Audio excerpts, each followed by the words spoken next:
नमस्कार शेतकरी कापूस सोयाबीन अनुदान संदर्भात एक महत्त्वाचा असा अपडेट आता समोर आलेले आहे। तुम्हाला सांगू शकतो की राज्य शासनाच्या माध्यमातून जे की विधानसभा निवडणुका होण्या अगोदर सांगण्यात आलेलं होतं की कापूस सोयाबीन अनुदानाचा दुसरा टप्पा देखील शेतकऱ्यांना ते वाटप करणार आहे। कारण की पहिल्या टप्प्यात बऱ्याच काही शेतकऱ्यांना ते अनुदान तिथे प्राप्त झालं होतं, परंतु अद्याप बरेच असे काही शेतकरी होते ज्यांना त्या अनुदानाचा एकही रुपया तिथे लाभ भेटला नव्हता आणि ज्यांना भेटलं होतं त्यांना ते एकाच पिकासाठी ते भेटलं होतं, म्हणजे की 5,000 रुपये हेक्टर शेतकऱ्यांना 2 हेक्टर मर्यादेपर्यंत 10,000 रुपये ते अनुदान त्यांनी तिथे देण्याचं ते ठरवलं होतं।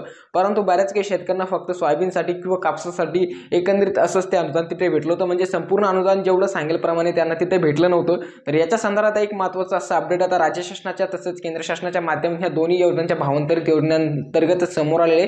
तुम्हाला सांगू शकतो की लवकरच आता काही शेतकऱ्यांच्या खात्यामध्ये आजपासून किंवा काही शेतकऱ्यांच्या खात्यामध्ये उद्यापासून किंवा 1 ते 2 दिवसांना जसं शेतकऱ्यांना वरून सर्व काही वितरण होईल तसं ते त्यांच्या शेतकऱ्यांच्या अकाउंटमध्ये ते आता वितरण होण्यास सुरुवात होणार आहे। तुम्हाला सांगू शकतो की याच्या संदर्भात आपल्याकडे संपूर्ण जिल्हा तालुका अपडेटची यादी देखील आपल्याकडे सध्या आता उपलब्ध आहे, म्हणजे की आम्ही तुम्हाला जिल्हा आणि तालुका अपडेट बी तुम्हाला व्हिडिओमध्ये सांगणार आहे। कोणत्या जिल्ह्यातील कोणत्या तालुक्यातील किती शेतकरी त्याच्याकरता परत पात्र आहे, म्हणजे की याच्यातून काही शेतकऱ्यांना अपात्र करण्यात आले, काही शेतकऱ्यांना पात्र करण्यात आले, संपूर्ण माहिती आपण जाणून घेणार आहोत। आणि तुमच्या अकाउंटमध्ये हे पैसे किती तारखेपर्यंत येत जाईल किंवा किती तारखेपर्यंत हे पैसे संपूर्ण तुमच्या अकाउंटमध्ये जमा होऊन जाईल।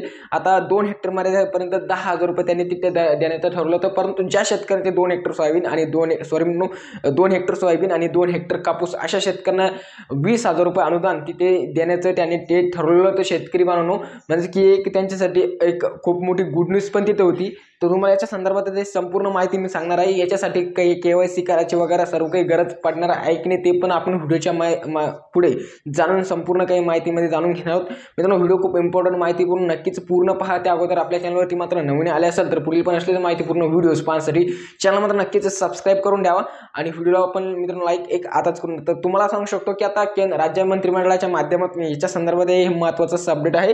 आता तुम्हाला मी सर्वात पहिले जिल्ह्याने अपडेट सांगतो शेतकरी, त्याच्यानंतर सांगू शकतो की कोणत्या जिल्ह्याला किती तारखेपासून ते वाटपास सुरुवात होणार आहे। काही शेतकऱ्यांना आजपासून देखील ते अनुदान त्यांच्या अकाउंटमध्ये वितरण होण्याचे सुरुवात होणार आहे किंवा त्यांना मेसेज देखील येईल, तिथे येईल तुमच्या त्या आधार लिंक नंबरवरती की तुम्हाला सर्व काही इथे हे प्राप्त झालेले शेतकरी बांधवांनो। तर मित्रांनो, सर्वात पहिला नंबरचा जिल्हा अकोला, तर अकोला जिल्ह्यात 1,36,077 एवढे शेतकरी याच्यामध्ये पात्र आहे शेतकरी म्हणून। त्याचबरोबर तुम्हाला सांगू शकतो की दुसरा जिल्हा आहे अमरावती जिल्ह्यामध्ये 1,43,097 शेतकरी पात्र आहे। पुढचा जिल्हा आहे अहिल्यानगर, तर अहिल्यानगर जिल्ह्यात शेतकरी म्हणून तुम्हाला सांगू शकतो की 2,58,000 एवढे शेतकरी पात्र आहे। त्याचबरोबर कोल्हापूर जिल्ह्यामध्ये 30,128 एवढे शेतकरी पात्र आहे। त्याचबरोबर पुढचा जिल्हा शेतकरी चंद्रपूर जिल्ह्यामध्ये 47,667 एवढे शेतकरी पात्र शेतकरी हे पात्र शेतकऱ्यांचे जिल्ह्याने अपडेट्स तुम्हाला मी सांगू लागलोय। याच्यानंतर तुम्हाला मी सांगणार आहे की हे अनुदान कोणत्या जिल्ह्यासाठी किती तारखेपासून वाटप सुरुवात होणार आहे शेतकरी। त्याचबरोबर याच्यासाठी तुम्हाला KYC वगैरे करायची की गरज पडणार आहे की नाही, कारण मागील काळामध्ये ज्या शेतकऱ्यांना अनुदान तिथे प्राप्त झाले त्यांनी त्याची KYC तिथे सर्व की केलेली होती शेतकरी बांधवांनो। त्याचबरोबर पुढचा जिल्हा छत्रपती संभाजीनगर जिल्ह्यातील 2,11,216 एवढे शेतकरी छत्रपती संभाजीनगर जिल्ह्यातील पात्र आहे। त्याचबरोबर पुढचा जिल्हा जळगाव जिल्ह्यातील 1,96,108 एवढे शेतकरी याच्यासाठी पात्र आहे शेतकरी म्हणून। त्याचबरोबर पुढचा जिल्हा जालना जिल्ह्यातील 2,20,000 एवढे शेतकरी 3,20,000 एवढे शेतकरी जालना जिल्ह्यातील पात्र आहेत। त्याचबरोबर पुढचा जिल्हा आहे धुळे जिल्ह्यातील 41,624 एवढे शेतकरी पात्र आहे। त्याचबरोबर पुढचा जिल्हा धाराशिव जिल्ह्यातील शेतकरी म्हणून तुम्हाला सांगू शकतो की 2,10,019 शेतकरी एवढे पात्र आहे। तुम्हाला फास्ट याच्यासाठी सांगू लागलो की व्हिडिओ खूप जास्त लंबा नाही, तर बरेच काही शेतकरी परत म्हणतील की एवढा फास्ट का बरं सांगू लागलं, की बरेच काही शेतकऱ्यांच्या मागील काही व्हिडिओमध्ये कॉमेंट्स देखील येत असतात की एवढी फास्ट माहिती का सांगतात शेतकरी। व्हिडिओ खूप लांब होतं त्याच्यामुळे मला फास्ट मी जिल्ह्याने अपडेट सांगून देऊ लागले, त्याच्यानंतर आपण तालुक्याने अपडेट बघण्याचे प्रयत्न याच्यात करणार आहोत। त्याचबरोबर पुढचा जिल्हा नंदुरबार जिल्ह्यात 41,54 एवढे शेतकरी याच्या नंदुरबार जिल्ह्यात पात्र आहे। त्याचबरोबर 12 नंबरचा जिल्हा नागपूर जिल्ह्यातील 52,725 एवढे शेतकरी पात्र आहे। त्याचबरोबर नांदेड जिल्हा आहे, नांदेड जिल्ह्यासाठी 3,52,973 एवढे शेतकरी पात्र आहेत। त्याचबरोबर पुढचा जिल्हा आहे नाशिक जिल्ह्यामध्ये 95,706 एवढे शेतकरी पात्र आहेत। त्याचबरोबर शेतकऱ्यांना पुढचा जिल्हा पुणे जिल्ह्यात 18,811 एवढे शेतकरी पुणे जिल्ह्यातील पात्र आहे। त्याचबरोबर पुढचा 16 नंबरचा जिल्हा शेतकरी परभणी जिल्ह्यामध्ये 2,96,624 एवढे शेतकरी परभणी जिल्ह्यातील पात्र आहे। त्याचबरोबर शेतकऱ्यांना तुम्हाला सांगू शकतो की पुढचा जिल्हा आहे बुलढाणा, तर बुलढाणा जिल्ह्यात 2,96,858 शेतकरी पात्र आहे. त्याचबरोबर पुढचा जिल्हा आहे बीड, तर बीड जिल्ह्यामध्ये 3,66,059 शेतकरी पात्र आहे.